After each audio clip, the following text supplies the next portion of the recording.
A day after the UK government ordered his extradition, fugitive Indian businessman Vijay Mallya has made it clear that he will make yet another attempt to delay his return to India.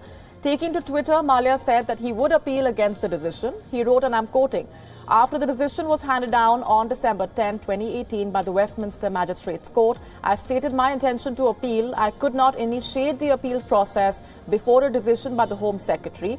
Now I will initiate that process." But Mallya's appeal will only be considered if the High Court grants him permission. Earlier, the UK Home Minister signed the extradition order. UK Home Secretary signed the extradition order 8 weeks after the case was sent to him for a decision. The news was first confirmed to Wion World is One by the spokesperson of the UK Home Ministry. The decision has been hailed in India and is being seen as a huge diplomatic success for the Indian government, which has been fighting tooth and nail to expedite the extradition of the liquor baron. Indian Minister Arun Jaitley took to Twitter saying, and I'm quoting, "The Modi government clears one more step to get Mallya extradited while opposition rallies around the Sharda scamsters." Government sources told Wion World is One that they await the early completion of the legal process for Mallya's extradition.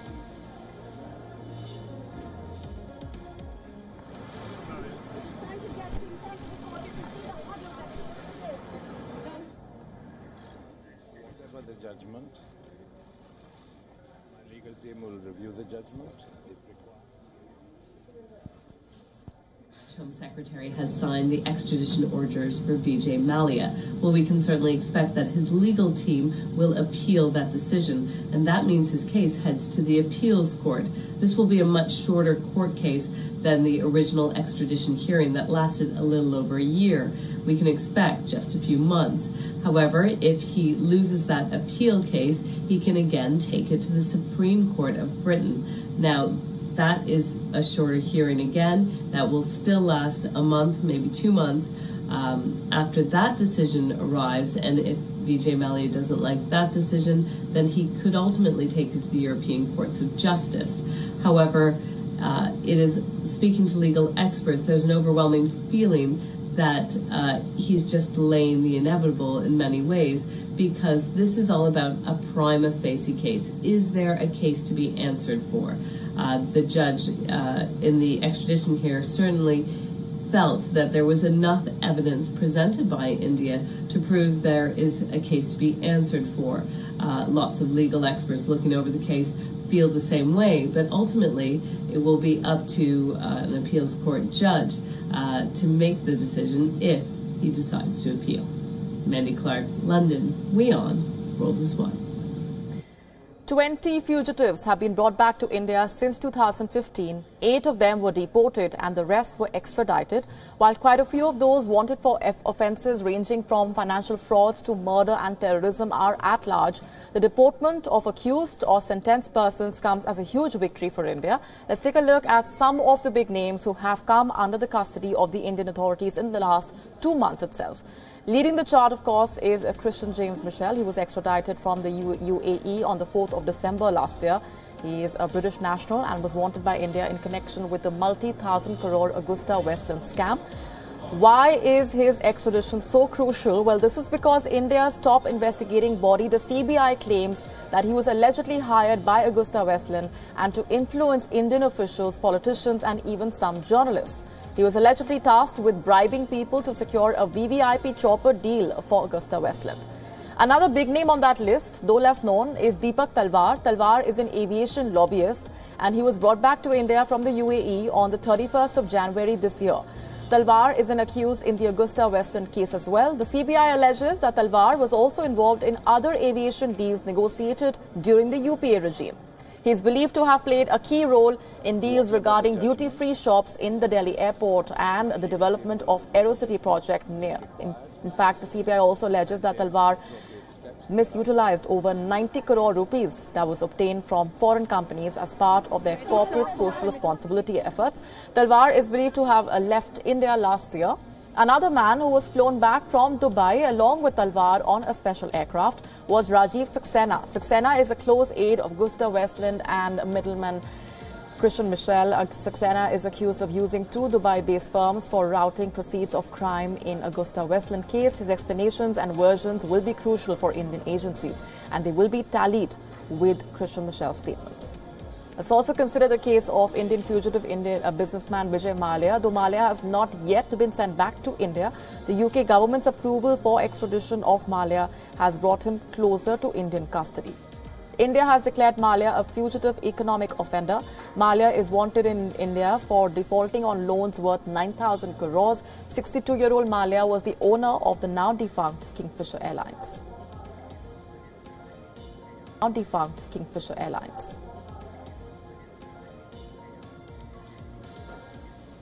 The Kingfisher owner has gone from being the king of good times to India's poster boy of loan defaults. Here's a look at the flight and the fall of Vijay Mallya. Whatever he did in style.